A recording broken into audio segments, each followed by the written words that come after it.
ఒక నిరుద్యోగి చెప్తున్నాడు, మీరు వినాలి, ఇది చాలా ముఖ్యమైన విషయం. ఈయన ఒక కాంగ్రెస్ నాయకుడికి ఫోన్ చేసి ఏంది సార్ మా పరిస్థితి అంటే, ఆయన అన్నాడంట, చూడయ్యా ట్రాన్స్ఫర్కు 30 లక్షలు నడుస్తున్నది రేటు ఇప్పుడు కాంగ్రెస్ ప్రభుత్వంలో.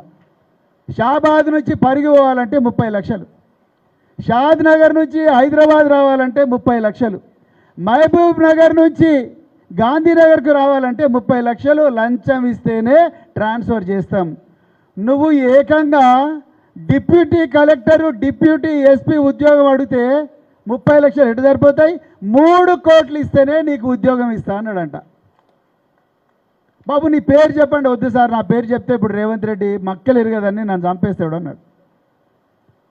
563 పోస్టులు మీరు లెక్క పెట్టిన 3 కోట్లతోనంటే 1700 కోట్ల రూపాయల కుంభకోణం మిత్రులారా. ఇది అమ్మల పుస్తెలు తాకట్టు పెట్టి, ఇల్లును గిరివి పెట్టి, ఊర్లల్లో బస్తా బియ్యాన్ని భుజాన వేసుకొని బస్సులో వేసుకొని అగ్గి పెట్టే లాంటి ఇళ్లల్లో మన బిడ్డలు, మా అవ్వ కూలి కష్టం చేసింది, మా తాత అదే కాయ కష్టం చేసిండు, మా ఇల్లు గూనె పెంకుటిల్లు ఇదే షాబాదు బండలు వేసుకొని కురుస్తున్న ఇళ్ళలో బతుకుతున్నాం. నేనన్నా చిన్న కానిస్టేబుల్ అవుతా, ఒక ఆఫీసర్ అవుతా, నా వల్ల మా కుటుంబానికి గౌరవం వస్తుంది, కొంచెం ఆమ్దాని వస్తుంది, జీతం వస్తుంది అని చెప్పి ఎంతోమంది లక్షలాది మంది బిడ్డలు ఇలా హైదరాబాద్ నగరంలో చదువుకుంటుంటే వాళ్ళు రాసిన పరీక్షల పేపర్లు కూడా దిద్దలేని దద్దమ్మల ప్రభుత్వం రేవంత్ రెడ్డి ప్రభుత్వం మిత్రులారా. ఇలా వాళ్ళందరూ హైకోర్టుకు పోయినరు. హైకోర్టు ఏమన్నది, ఒక్కటే మాట చెప్పింది, మీకు ఇన్ని వందల లక్షల రూపాయల జీతాలు ఇస్తున్నాము, మీకు ఏసీ రూములు ఇస్తున్నాము, ఏసీ కార్లు ఇస్తున్నాము, ఉప్పు కొన్నా పప్పు కొన్నా నూనె కొన్నా ఏం కొన్నా కూడా ఈ ప్రజలు పన్నుల రూపంలో మీకు జీతాలు ఇస్తుంటే వాళ్ళ పిల్లల ప్రశ్నాపత్రాలు కూడా దిద్దలేని దద్దమ్మలు ఎట్లయినరు మీరు అని చెప్పి హైకోర్టు మొట్టుకాయలు వేసింది మిత్రులారా. ఒక్కొక్క పోస్టుకు 3 కోట్ల రూపాయలంటే మీరు ఆలోచించండి, ఇంత ఘోరం ఉంటుందా ఎప్పుడన్నా? మీరు ఒక్కసారి ఆలోచించాలి మిత్రులారా. యూరియా గురించి మాట్లాడుతూ ఉన్నారు.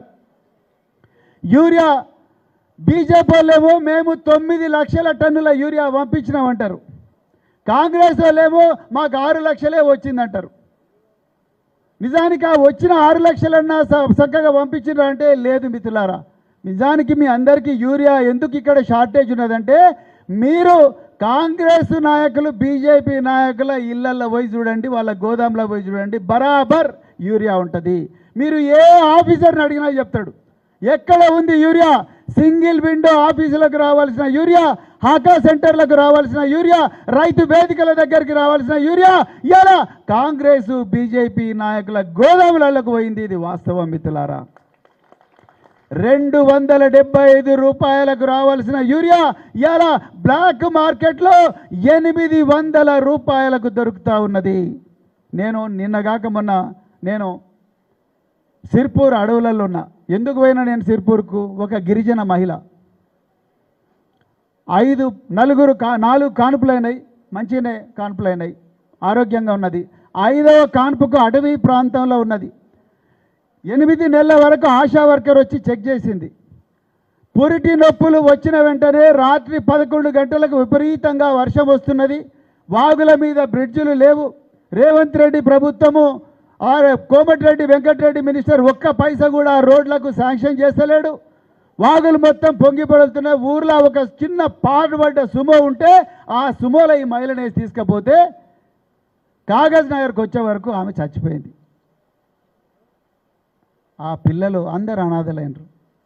వాళ్ళను పరామర్శించడానికి ఒక ఎమ్మెల్యే రాలే, ఒక కలెక్టర్ రాలే, ఒక ఆఫీసర్ రాలే, ఒక డాక్టర్ రాలే. కేసీఆర్ గారి ప్రభుత్వంలో ఈ విధంగా జరగలేదు. మీరు అందరు కూడా గుర్తుపెట్టుకోవాలి, ఈ విధంగా జరగలేదు. ఒక్క చావైనా వెంటనే అందరు ఉరికేటోళ్ళు కార్లు మోటార్ సైకిల్ వేసుకొని.